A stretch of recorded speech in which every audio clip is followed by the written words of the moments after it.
Hey, welcome to another episode of Church Leadership Lab, where we're having conversations to help empower healthy churches. We are super glad to have you on this episode, to be listening in. My name is Scott. I'm half of the hosting beauty coming your way today. The other half, Casey. How's it going, Casey?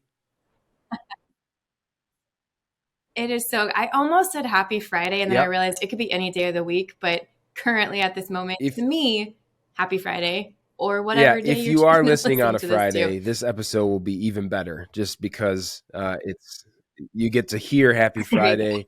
And two, I mean, people can listen to this at any point. Currently, we were just talking before we hit record how two of the three of us have space heaters going because although it's mid-March, almost April, it is freezing. So hopefully you're listening to this in a warmer place or a warmer time of year.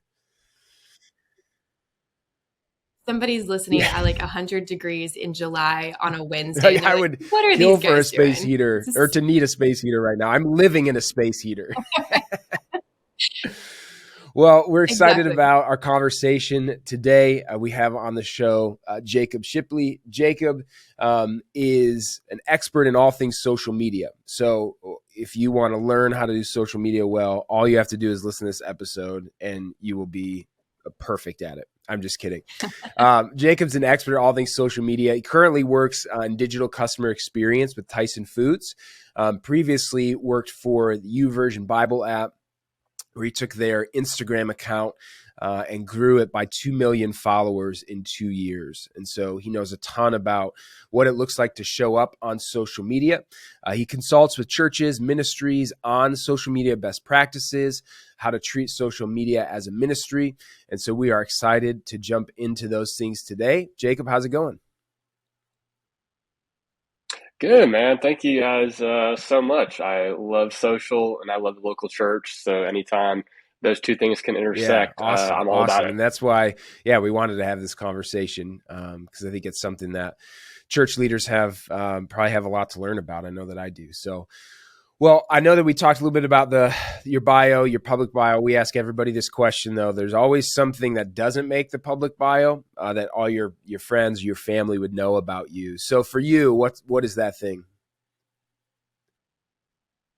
Yeah, that's a great question. I think I'm s- super interested in fitness, and so that's taken a lot of different uh, turns over the years. I used to be like a distance Yeah, runner, did a couple marathons.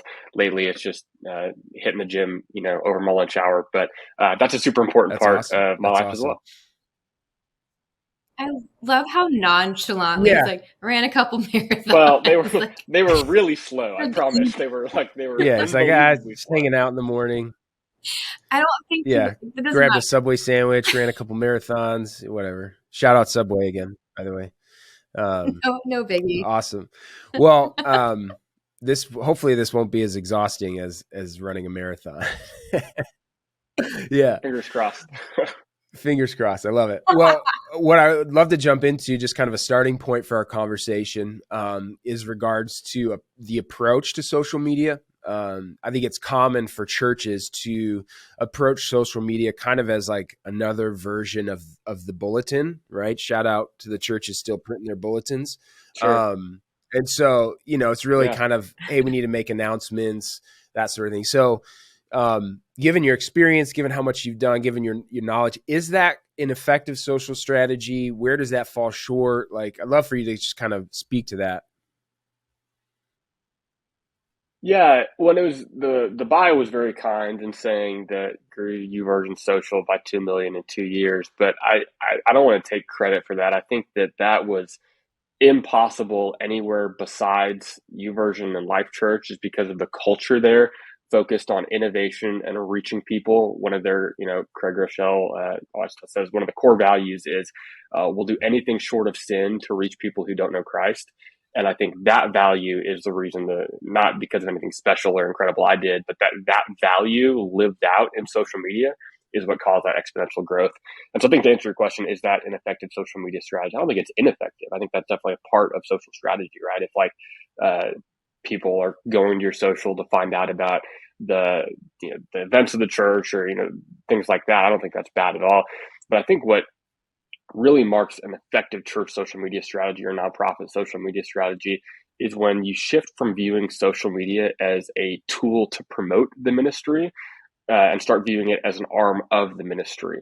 And so it's not just a way to promote what the ministry is doing. It's actually a tool to reach people, a tool to further your mission, and reaching people wherever they're at, Instagram, Facebook, Twitter, LinkedIn, TikTok, whatever that means for you and your audience, but reaching people where they're at with content that's relevant. My friend Dave Adamson, who's phenomenal at church social media, says relevance is meeting the needs of your audience in the moment they need it most. And so providing content that fills that gap when they're scrolling on Instagram, how can you meet their needs in that moment? Yeah, that's super good. I think that's probably one of those things like that even goes upstream in because sometimes we just think about, okay, what's the content that I need to put out, and you're just sort of in it. But stepping back and having that conversation, like what is the purpose of this? What are we doing with it? Which I think speaks to what you were just saying, to where, yeah, it's not to promote, but it actually is a part of our ministry, is a really important kind of delineation to make, because then it affects everything that you do, how you use it, how you think about it, all of that stuff.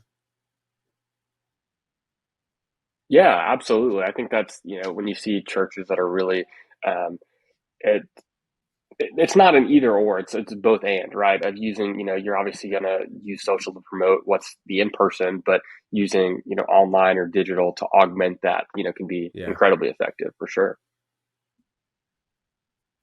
I love that you're even kind of pausing to identify the purpose, right? So a lot of the church leaders or ministry leaders that we provide this resource to and for are the folks that don't necessarily have a staff or the resource. They don't have that deep roster of folks like yourself. They go, this is all I do, and I'm really good at it.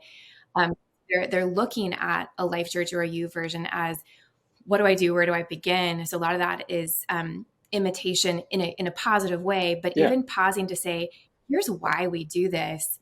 It's an extension of our ministry.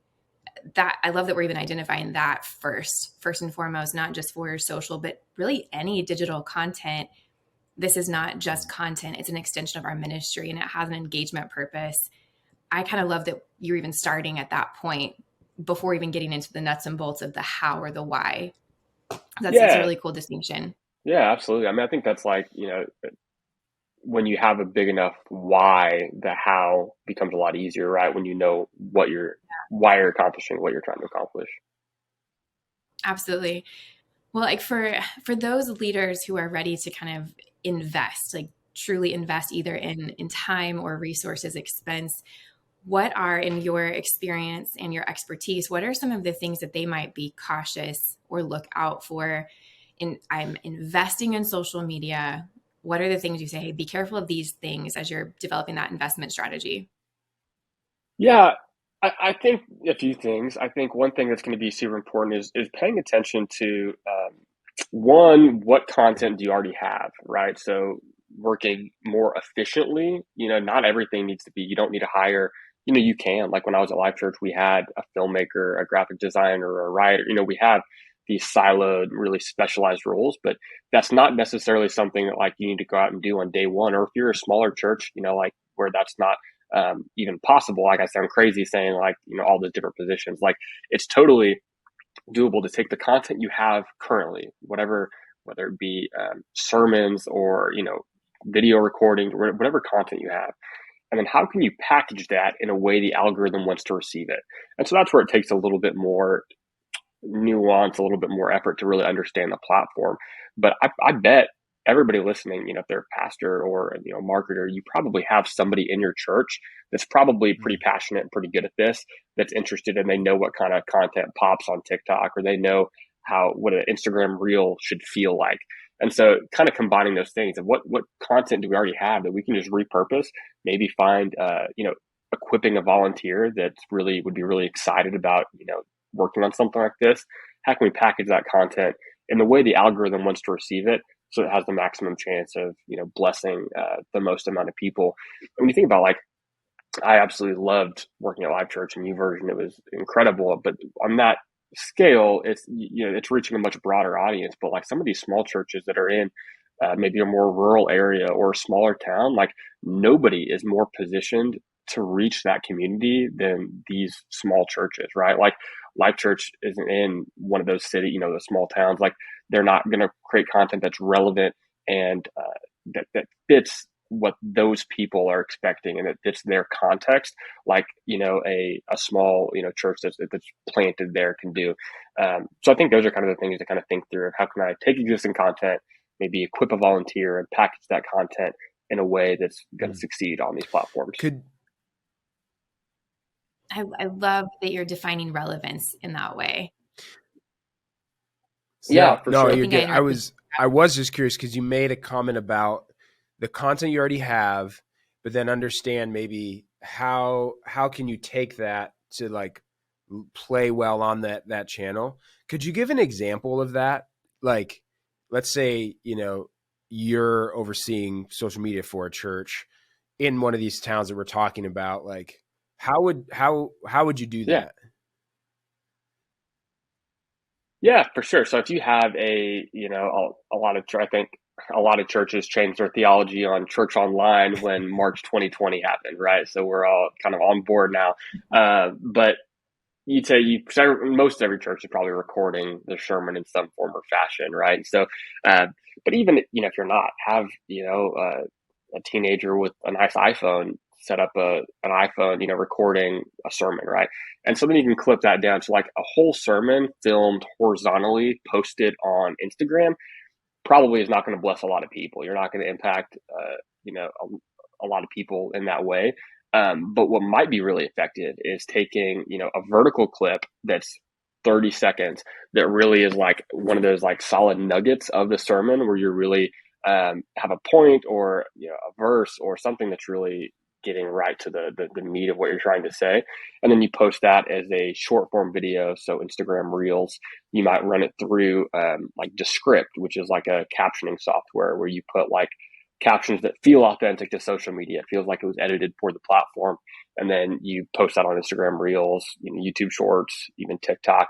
And so you're taking an asset, you already have that sermon, but you're just like, can we cut it up a little bit differently and put a couple tweaks on it to where it feels native to that platform. That's so good.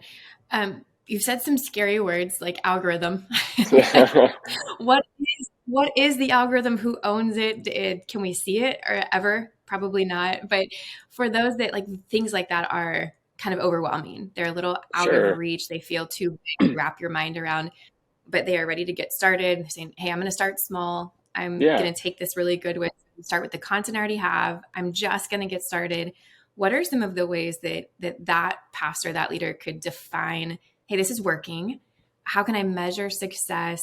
What analytics can I look at to know that I am at least on the right track? Yeah, definitely. Well, and I think when we talk about the algorithm, again, quoting Dave Adamson, he says, the algorithm is always an issue, but it's never an excuse, right? So a lot of times, especially like guys like me that work in social day in and day out, it's so easy to just blame the big bad algorithm. But when we think about like, what is the algorithm? Well, the algorithm is a tool, like we say the algorithm, like all kinds of algorithms, like all these, every platform has a way that they prioritize who sees what content when. But these algorithms are really just a tool to get relevant content in front of the most amount of people possible. So like, what is the algorithm's main goal? Was to keep people on the platform that they're on. So like Instagram wants to keep people scrolling Instagram. So if your content is engaging and people watch it, like the algorithm's not an excuse. Like it's just trying to get good content in front of the right people. And so I think you can measure things like, are people engaging with your video? Are they watching the video? Or if, just a post, are they, and it's not, it can be really easy to get caught up in like numbers and metrics, like, it's numbers matter because people count, right? Because like people matter, that we're not concerned about numbers for the sake of numbers. We're concerned about numbers because we want to bless people. We want people to be blessed by our content, and we want their lives to be better because we interacted with them. And so, and when they engage with, we're not concerned about like, well, we just want likes for the sake of likes. We want likes because that's somebody telling us, hey, this content blessed me. This content spoke to me. God met me on Instagram in this moment. And so looking at things just generally trending, are we over time, are we having more people see our content? Are we having more people engage with our content? That's where I would start, is like those kind of base metrics, or those going up over time. And it generally, as a rule of thumb, it takes longer than you think it should take, to see that really start to trend upward, especially when we're talking just organic social. It takes a while to kind of find your tribe, find your audience, and build some real traction there. If we could zoom out and do the caption of the bullet point, you just said numbers matter because people count. And that's really, really powerful. The analytics piece, to your point, it's just measuring, hey, is this working?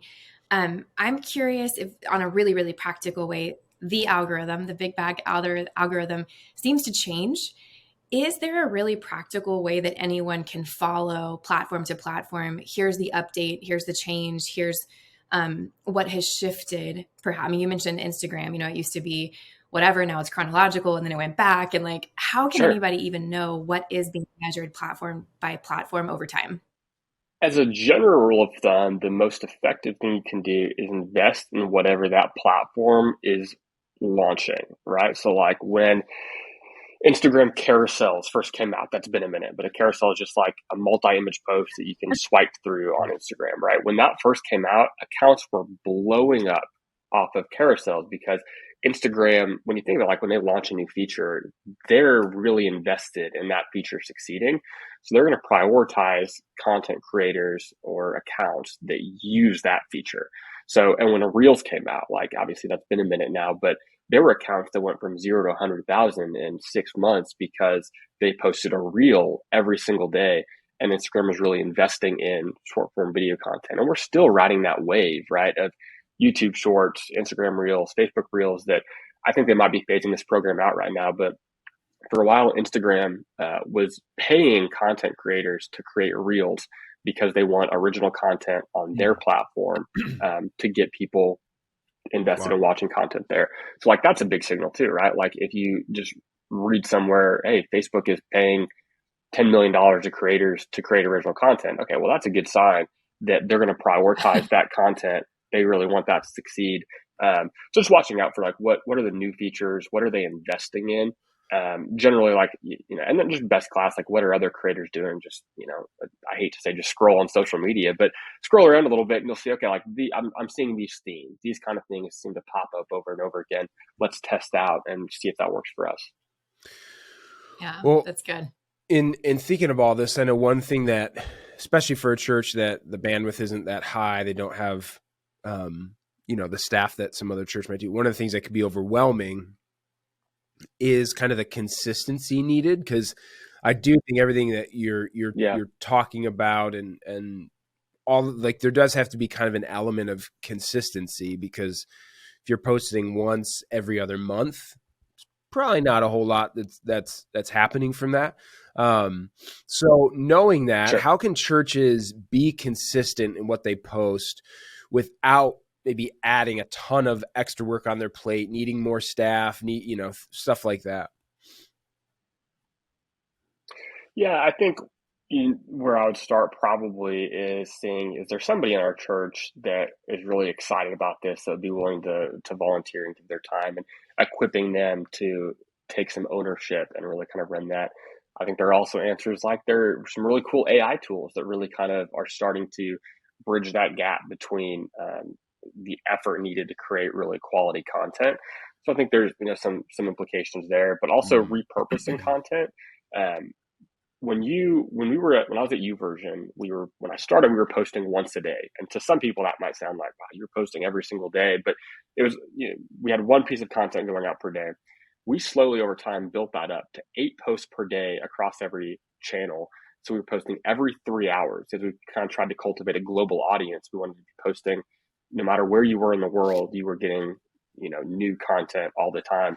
And so that's a crazy number, right? That's, 30 times 8. So that many pieces of content every single month. And so it was a lot. But when you look at how we scaled there, we repurposed a lot of content. Whenever we saw this content is performing well, we would put it back into the rotation every 90 days and repost it.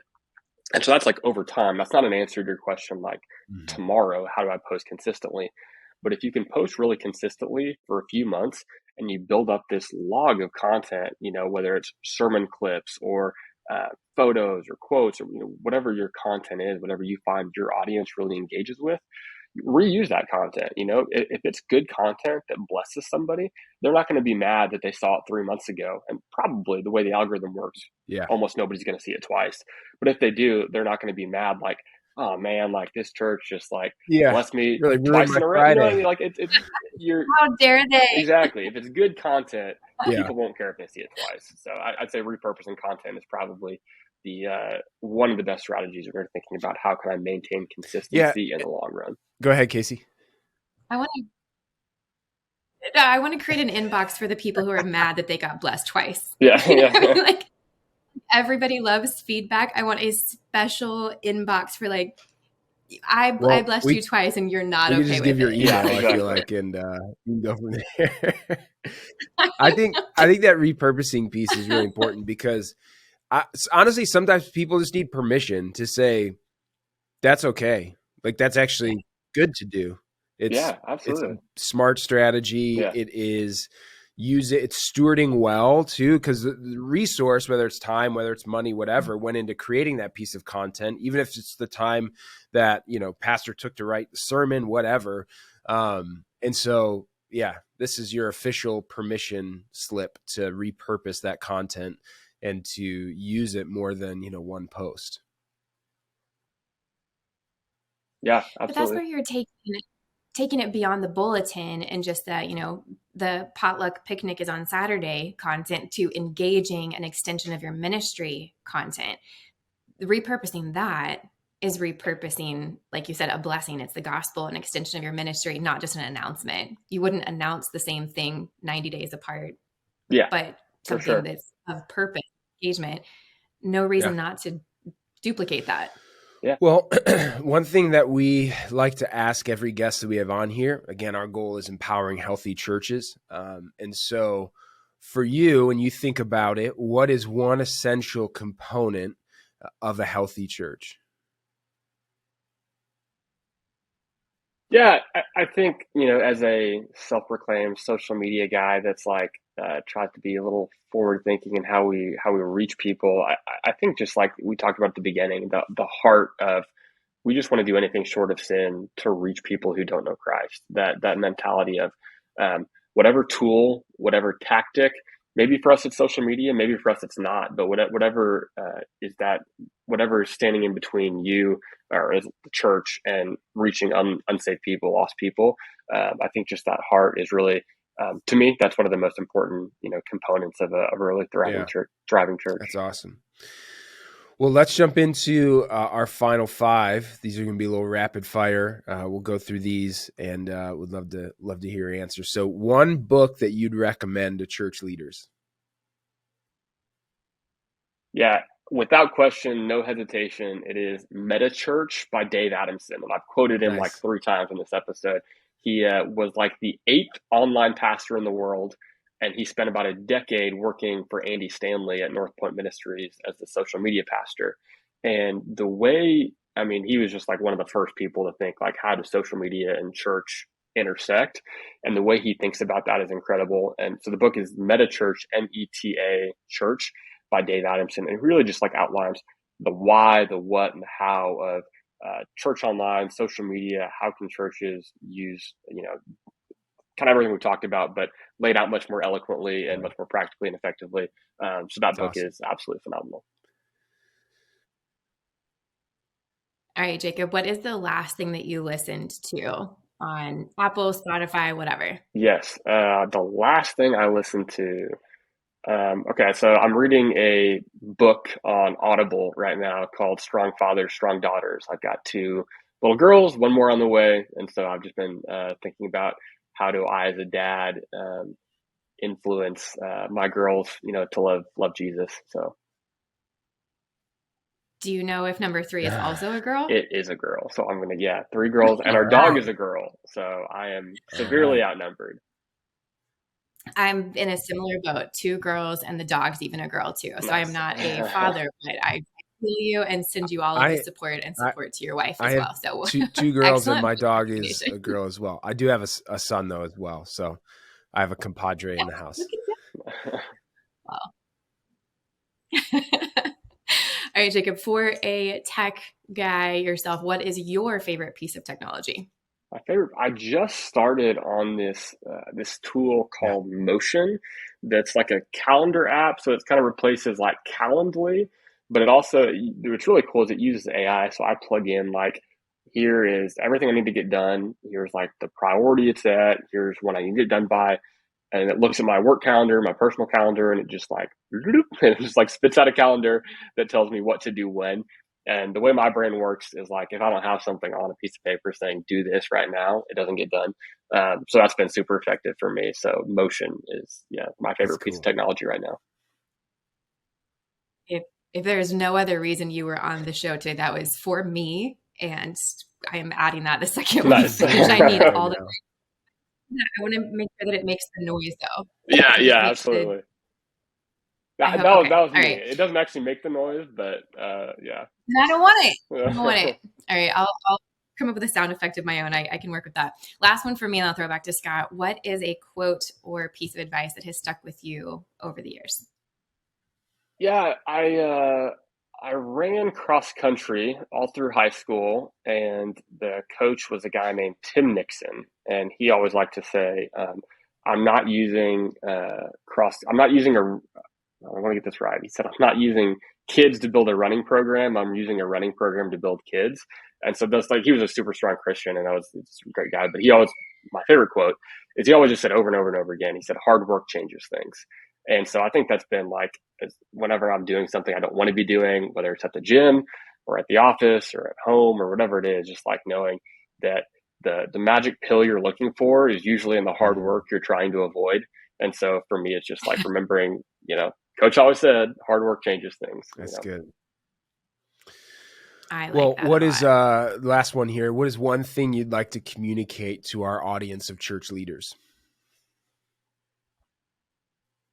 Yeah, I think if I'm not careful, I can get really technical and talk about, the algorithm and the platform and content, and even the word content can be kind of scary. And I would say just like, don't be overwhelmed by social or by digital, that when I think of like when Jesus said in the Bible, he talked about like, you'll see even greater things than these. I think we're kind of living in that, right? That we can put something on Instagram and reach 1,000 people, with the gospel. Like maybe that's what he was talking about, like how crazy that would have been to the disciples at the time. And so like, don't be overwhelmed by it. Just be like in awe of the opportunity of like, we get to reach people. We just, don't be concerned. Like if we're not reaching like the right people or enough people, God's just given us some incredible tools. And, I don't think he's not a God of confusion, like don't be overwhelmed. Don't be worried about it. Just do your best to, try and bless people and let him take care of the results. I always think too, when like the algorithm comes on, I'm like, God is still God of the algorithm. It's not like he looks at the algorithm and like, whoa, wait a second. I never thought about that. How did they, it's like, it's still, it's not something that God looks at and is intimidated by any means. So, no, that's awesome. Yeah, man. Well, sure. Hey, I'd love for you to share what's some ways that if people want to learn from you, maybe even, get in touch with you for help, whether it's consulting or just growing in social media, what's the best way for people to do that, to get in touch? Yeah, for sure. I'm super active on LinkedIn, so you can just search me on LinkedIn, but then my email is just chat@howtosocialmedia.com. Picked up that domain a couple of years ago for like $100. That's a steal, man. Proud of that one. But yeah, just chat@howtosocialmedia.com. And I'm always down for like new consulting or freelance clients, but I'm also just I love the local church, and so if you're just I'll always answer questions over email, and just if I can be add any value or might take me a little bit to reply to emails, but I will. I just have regardless of like where your church is at, I'd love to see if I can answer any questions and help you reach more people. That's for awesome. Christ. Well, we'll make sure to link to that so that people, can easily get in touch and contact you, and really appreciate you sharing not only obviously some of the technical things, the ways to think about the perspective changes, all that stuff, but also just sharing your heart for, I think that has really come through in why social matters and why the intersection of social and the church, is important and can be really effective in reaching people. So yeah, super appreciate you, your time. And thank you to those of you listening who have tuned in today. We hope the conversation's helpful. We hope it helps you to continue to thrive in ministry, to empower healthy churches. And so we would love for you to share this. If it was, you can comment, subscribe, like. You can pass it along to somebody who might benefit from this. And we are excited to bring you more conversations, again, all with the goal to empower healthy churches. So we will continue to do that, and we'll see you next time. This episode of the Church Leadership Lab podcast is brought to you by Ministry Brands, the largest provider of church technology software. Over 90,000 churches rely on Ministry Brands for their single platform solution that brings together all the digital tools a church needs. From online giving to websites to church management software and more, Ministry Brands is leading the way in simple to use, innovative solutions, all with the goal of empowering healthy churches. To learn more, visit ministrybrands.com.